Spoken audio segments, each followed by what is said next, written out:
Emotional manipulation करने वाले अक्सर रिश्तों में खुद को दूसरे से ऊपर रखने के लिए माइंड गेम्स खेलते हैं।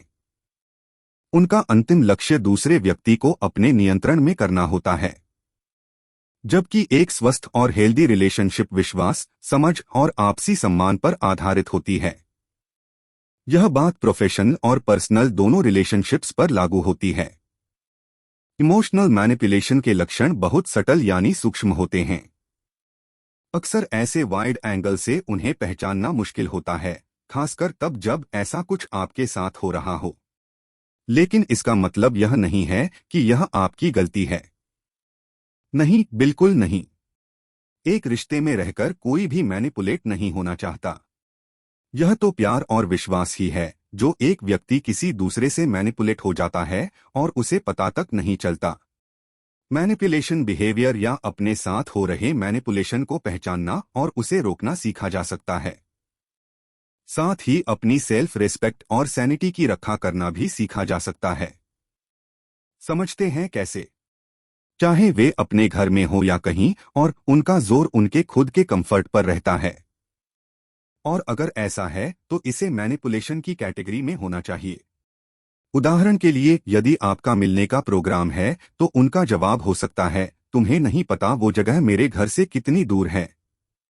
वहां नहीं, रात को मेरे घर पर मिलते हैं। मैं बहुत बिजी हूं, वहां नहीं आ सकती। तुम आ जाओ मेरे ऑफिस। वे बहुत जल्दी बहुत करीब आ जाते हैं। मैनिपुलेटिव बिहेवियर करने वाले पारंपरिक गेट टू नो स्टेप्स के हेरफेर में नहीं पड़ते।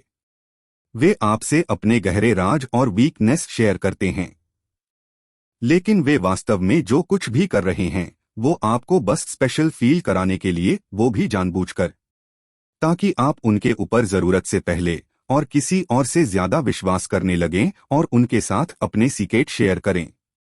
हो सकता है आपके इन सीक्रेट्स का बाद वे आपके खिलाफ उपयोग करें। उदाहरण के लिए, फॉर एग्जाम्पल, मैं सच में तुमसे कनेक्टेड फील करने लगा हूं, मैंने अपनी ये बातें आज तक किसी के साथ शेयर नहीं की। मेरे साथ कभी किसी ने अपना विजन इस तरह शेयर नहीं किया जैसे आपने। हम सच में एक दूसरे के लिए बने हैं।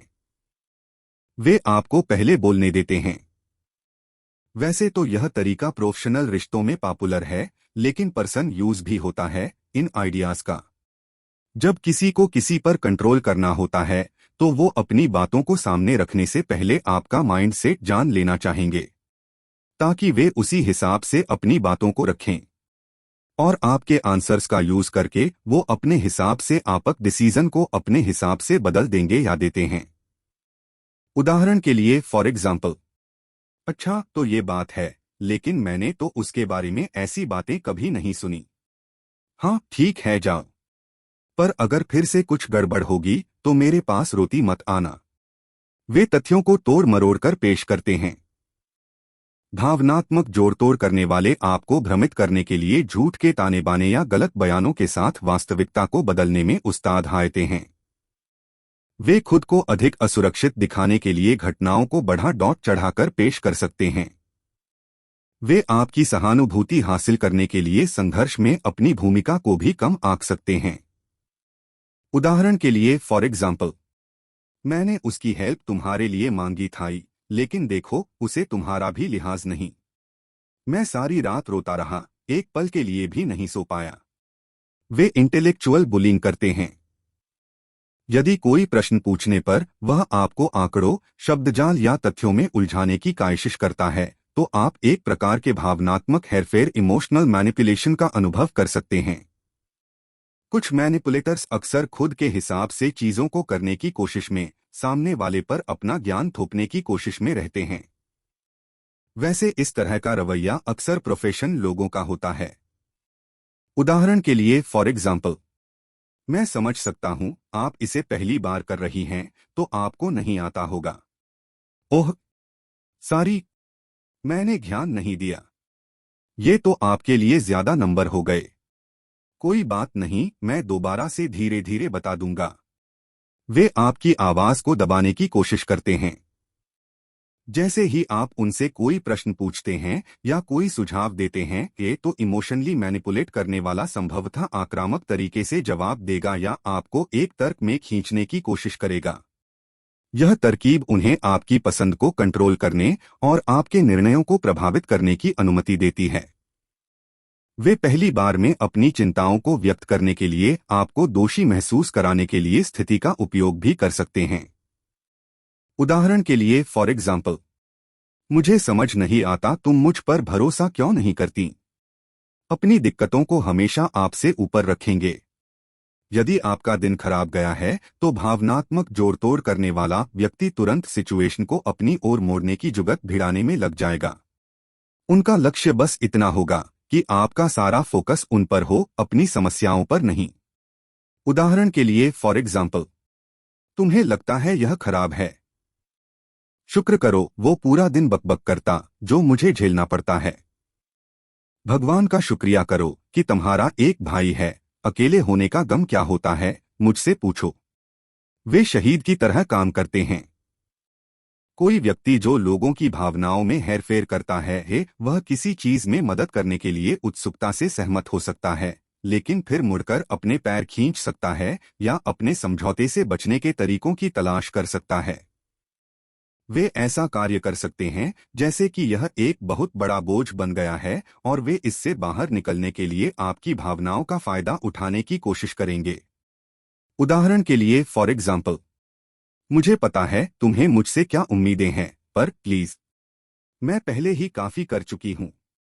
ये जितना दिख रहा है उससे कहीं ज्यादा कठिन है, तुम्हें पता है ना। वे जवाबदेही नहीं लेते हैं।